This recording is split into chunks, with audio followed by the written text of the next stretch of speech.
James, if only people could see what happens in the 2 minutes before we press record. We both arrived today in a white shirt, navy jacket. So we've had a great debate about who's taking off their jacket. But you've also got a tie on. Well, yeah, I reckon people look at us and think wardrobe isn't top of either of their priorities. But I came in here, white shirt and tie on. I looked and I thought, no, this needs a jacket. So I came in, put my jacket on. You then took your jacket off.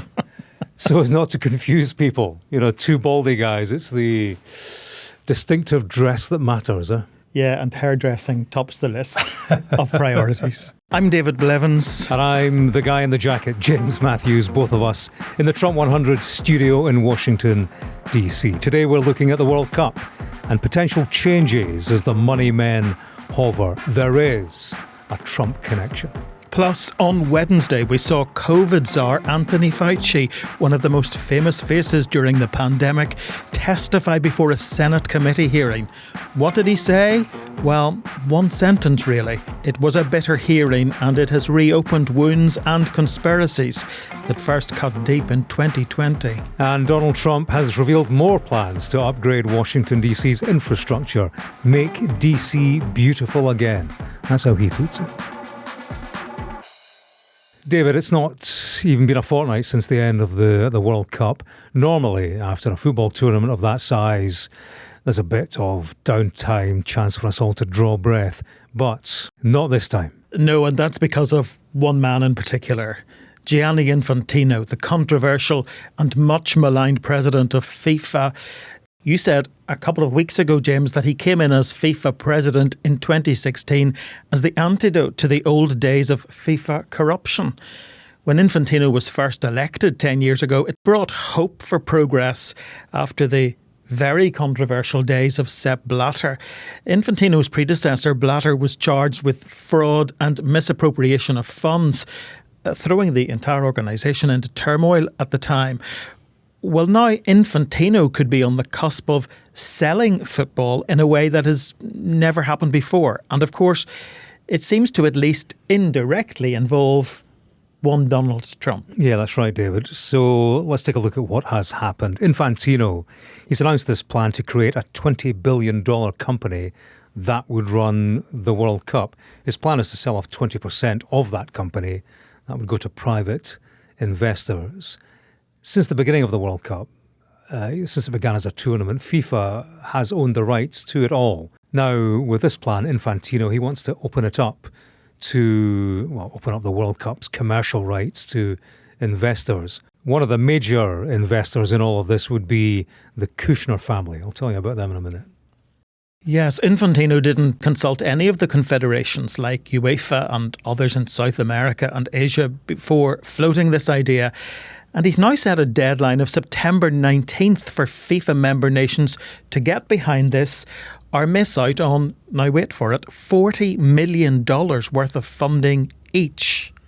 That's the promise Infantino has given to every single nation's football association, from America to Andorra, Mexico to Montserrat, Germany to Gibraltar, if they agree this plan. That's an eye-watering amount of money for most nations. A $40 million bribe, some might say. Yeah, and the prospect would be that some of the poorer associations will bite on it. FIFA, it is an association of 211 footballing bodies. They'd have to agree for this change to happen. And there is, it has to be said, stiff resistance. At the moment, UEFA and the big European associations, they're threatening to boycott the World Cup entirely, no less. Prime Minister Andy Burnham, he's entered the fray. He posted this on social media, big Everton fan, of course. The World Cup isn't a product. It's the greatest competition in world sport. It's never anyone's to sell. Football belongs to the fans. It always has, and it always will. I suppose the danger, as many will see it now, is that the game actually is becoming more and more wrapped up in American politics, never mind the fans. And in large part because of Donald Trump's relationship with Gianni Infantino. But if Congress changes hands this autumn, in the midterms, Infantino's relationship with the president could become a political albatross for him. Jamie Raskin, the top Democrat on the Judiciary Committee on the Hill, has said that if Democrats control the House, they plan to investigate FIFA's political activities in Washington and its ticket pricing practices. Raskin has already asked FIFA to provide records, including details about gifts to Trump, communications involving the Justice Department, and visitor logs from FIFA's Miami headquarters and Trump Tower. So if Democrats gain the majority, they could subpoena those records and even require Infantino to testify. But James, the timing around all of this could be critical. FIFA's presidential election, remember, is only months away. And some insiders believe this political scrutiny could persuade a strong challenger to emerge and enter the race. And that would be an own goal for Gianni Infantino, if I can put it like that. Yeah, very good. I'll forgive you. The Trump connection, David. Let's get to where that lies in terms of selling off the World Cup. One of the players in all of this is a man by the name of Joshua Kushner, brother of Jared, who is, of course, Donald Trump's son-in-law. Yeah, he's married to Ivanka Trump. He's the younger brother of Jared Kushner. He's a billionaire, Harvard-educated, tech venture capitalist, married to supermodel Carly Close, got the big penthouse in New York City, all the rest of it. Now, he's being lined up as the anchor investor, basically the guy who would go out and reel in other people to invest. It would be no surprise if he cast his nets in the Arab world. His big brother's made billions there on different matters. The Trump family, of course, has huge investments in the likes of Saudi Arabia. Will Kushner dip into the piggy banks of the Saudis, the Qataris? I think there's every chance. Jared and Joshua, the sons, of course, of one Charles Kushner. We can't leave this story without mentioning Charles Kushner, David. He's the father of Jared and Joshua, once convicted of tax evasion and witness tampering, but he was pardoned by Donald Trump. They're pals, and Trump actually has made him ambassador to France. The witness tampering, that took place when he fell out with his sister and he hired a sex worker to seduce her husband because her husband was cooperating with the authorities at the time. He secretly filmed this encounter with a hidden camera and mailed the videotape to his own sister. So that's the Kushners for you. If that's what he does to his sister, one does worry what he will do to our game. The thing is, all these people will want a return on their investment. That's all about making money out of the game. How they do that doesn't necessarily square with the interests of football. Ticket prices, hydration breaks, halftime entertainment shows, everything we saw in the World Cup, all the changes, that was all about the cash. And the more the money men muscle in, the more the game is taken away from the fans. And that has to be a serious concern. So, James, we don't know where this is all going to end. UEFA threatening to boycott the World Cup, and yet Trump and Infantino up here inextricably linked. Yeah, commercialisation, Americanisation, who knows what direction it's taking. I tell you, David, one direction I do not want our beautiful game to take relates to something I saw playing football yesterday morning. 6:45 a.m. kickoff. That's what they do in this town. Impressive. I was just turning over for my second sleep at that time. But there was a guy playing with headphones in. And I only noticed it when somebody shouted to him, "Hey man, recycle the ball," which is American for, like, geezer, give me the ball. And I said to him, he can't hear you. He's listening to music. The guy took out his headphones. He says, "What?" I said, "You can't hear him because you're listening to music." And he said, No. I'm listening to an audiobook. This guy was playing football whilst listening to an audiobook. I mean, what's that about? Not for the first time, I have to say. Only in America. The game's gone. But this guy, he eventually got injured and was taken off. So, if you'll forgive me, his audiobook didn't end happily. Now, David, the name Anthony Fauci is one we're all familiar with. In 2020-21, he was something of an American icon, celebrated indeed around the world. The top man here in public health during the biggest pandemic in modern history, COVID. He wasn't celebrated by all, however. Yes, Fauci spent more than 5 decades in government service, James, advising no fewer than 7 US presidents from both political parties, it has to be said, on infectious diseases and public health emergencies. He played a key role in the government's response to HIV/AIDS, the SARS and Ebola outbreaks, and like you say, most prominently during the COVID-19 pandemic. During the pandemic, he became, for many people, a trusted source of scientific information. But he also became a deeply polarising figure because of the debate around lockdowns and masks and vaccines. How could we ever forget it? Yeah, he retired in 2022, but this week he's been called to testify before a Senate committee. They're investigating the federal government's response to COVID-19. In his opening statement, he invoked the Fifth Amendment, essentially, no comment. That was on the advice of his lawyers because he believed that this hearing was designed to expose him to criminal liability rather than a genuine exercise in gathering facts. So he spoke just the one sentence several times. Although it pains me to do so, because of the respect I have for the legislative branch of government and my decades-long record of cooperating with Congress, under the advice of my attorneys, I will invoke my right under the Fifth Amendment of the Constitution to refrain from answering your questions. Thank you. He went on to say that same sentence 111 times. Yes, 111, you heard that right. It didn't go down well with Republicans on the committee. Senator Bernie Moreno said Fauci's decision to invoke the Fifth repeatedly was inconsistent with all of his previous claims of transparency and accountability during the pandemic. And let's just say the senator didn't mince his words. Excuse the language. Here I am sitting in front of you 6 years later saying, who the do you think you were for doing that? It is a total disgrace what you did to this country. And it didn't stop there, James. Senator Josh Hawley tried to demonstrate, I suppose, the breadth of Fauci's decision to invoke the Fifth by asking a series of innocuous questions. What day of the week is it today? On the advice of counsel, I respectfully decline to answer based upon my rights under the Fifth Amendment to the Constitution. What color tie are you wearing? On the advice of counsel, I respectfully decline to answer based upon my rights under the Fifth Amendment to the Constitution. What color's the carpet in front of you? On the advice of counsel, I respectfully decline to answer based upon my rights under the Fifth Amendment.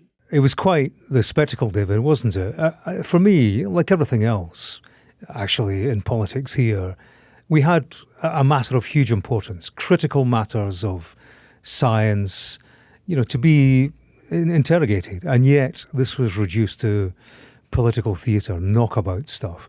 There's so much that we might have learned from an analysis of Fauci's experience and his knowledge. What went right, what went wrong, lessons learned, etc. What we got was a show trial. Politicians intent on humiliating him, an individual who is revered and respected around the world for what he has done for the health of the nation and wider world. Republicans generally, and on this committee, Senator Rand Paul in particular, they're no fans of Fauci. That goes back to the response to the pandemic, as you said. They were unhappy with that. Rand Paul, what he did before the appearance of Anthony Fauci, he released pages of his diary, some of which was excruciating, clearly designed to embarrass him. In his diary, Fauci wrote about his media appearances, wrote about phone calls that he'd had with Barbara Streisand, no less, accidentally butt-dialing Barbara Streisand, actually. And one of their conversations over time had been about Alexa. She didn't know what that was. He butt-dialed her, took his phone over to the Alexa machine and played one of her songs back to her. So you can see the embarrassment. Who wouldn't have done the same thing had Barbara Streisand been on the other end of the line? But you can see why Fauci wouldn't have wanted that aired in public. It reflected the fact that, he quite enjoyed the spotlight. And I think the point that they were trying to make, his critics, was that this was somebody who, whilst everybody else was suffering during the pandemic, he was quite happy being front and centre and had this public profile. The problem for Fauci, though, now is that by pleading the fifth at this hearing, it leaves many to interpret that he has something to hide.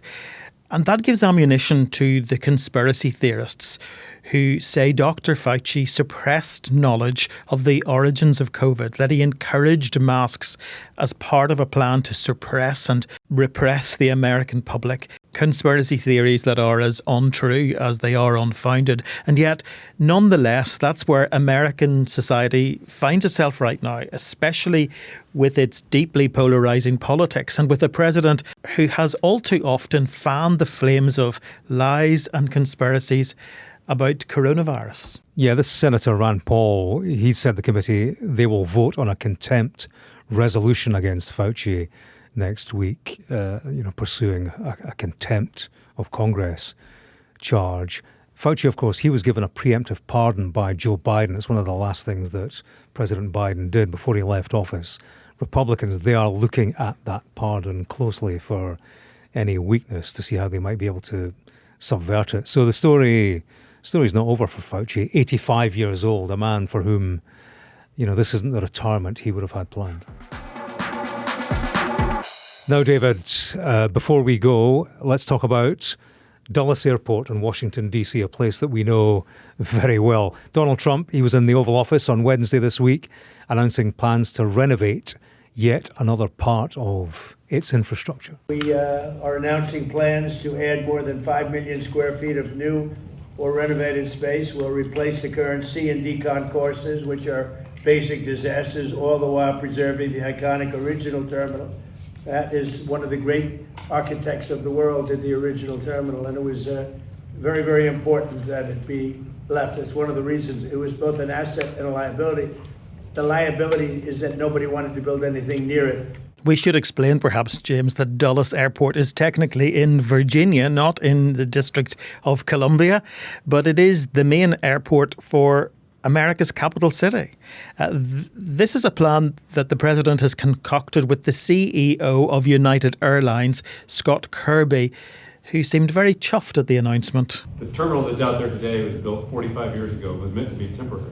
And so I've spent my whole career at United Airlines waiting for this day, and all the people of United Airlines have spent even longer waiting for the day that we can have really the best airport in the world. Yeah, news of the airport's renovation, it prompted Sean Duffy, the Transport Secretary, to post a flurry of triumphant videos on X, including one that bid farewell to the Washington Dulles People Mover.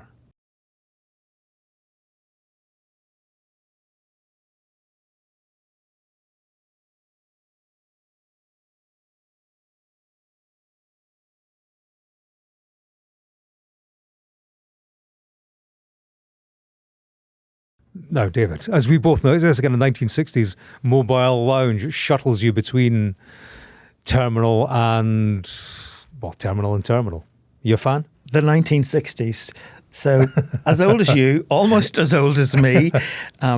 What is a people mover? It is something of a cross between a train, a bus, and a scissor lift, because they rise vertically to exit points on the upper level, so people walk into them. Then they lower vertically before driving off. All very strange. I remember the first time I encountered them, 2002, so nearly 25 years ago. Well, yeah, it's all part of the cattle market at Dulles. It's just something else you don't need, immigration queue, luggage, getting onto this mobile lounge. My abiding memory of it, actually, and it's very awkward because it's crowded. You're something else to race onto. And I was on it once, and there was this commotion behind me, and this guy shouting, "Hey man, he's pushing my girl!" And these two guys were about to have this fist fight. The striking thing was how quickly everybody got their mobile phone out. I was, everybody's a journalist these days.